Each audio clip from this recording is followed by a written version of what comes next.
Hi, my name is Sonia Landivar, and this is the second video that I'm gonna be covering regarding responses for critical thinking for chapters 1, semester summer 2012, and today is June 17th, 2012.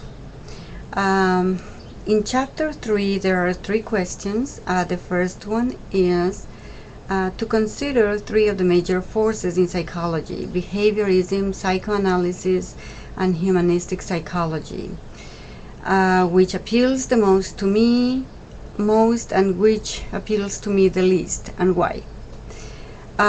First, I'm going to start out with a brief description of these 3 approaches.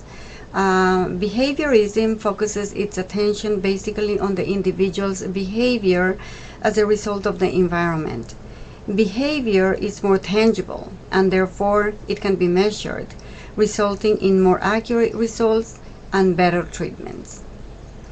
Then we have psychoanalysis, where individuals are not in control of their thoughts and behavior. Instead, there are unconscious forces that control these elements.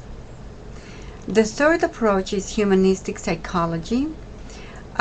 It was created, or it began, to offset the power of behaviorism and psychoanalysis in those times.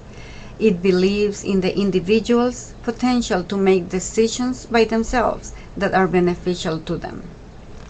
After reading these 3 approaches, the approach that appealed the most to me is behaviorism, because I truly believe that behavior is influenced by our environment. We learn what we learn because of our environment. Also, human behavior, on the other hand, can be observed and therefore measured, providing the opportunity to develop better treatments and better outcomes. The approach that least appealed to me is psychoanalysis, because it was developed based on the study of clinical cases, and the results obtained after those studies were done cannot provide accurate data to be applied to all individuals. I don't believe that our personality develops during childhood. I think that we are born with a personality which is later influenced by our environment, and then our personality gets modified, and it gives way to the creation of the individual we are today. Thank you.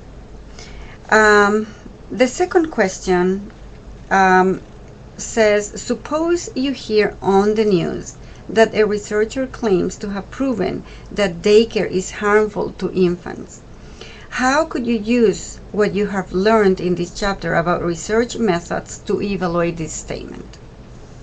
For this specific case, I would use the research method of naturalistic observation, because that would allow me to observe directly the subject and record my observations.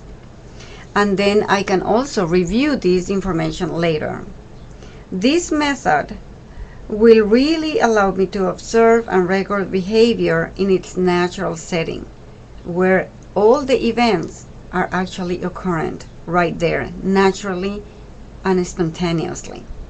If I need clarification, I could repeat the observation.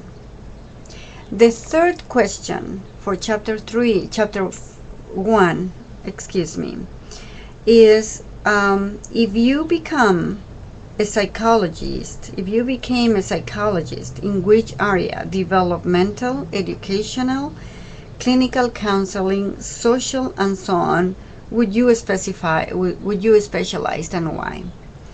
I would specialize in developmental psychology because I think it's a very exciting field. I can find out how individuals change over the course of their life and what influences those changes. Thank you very much.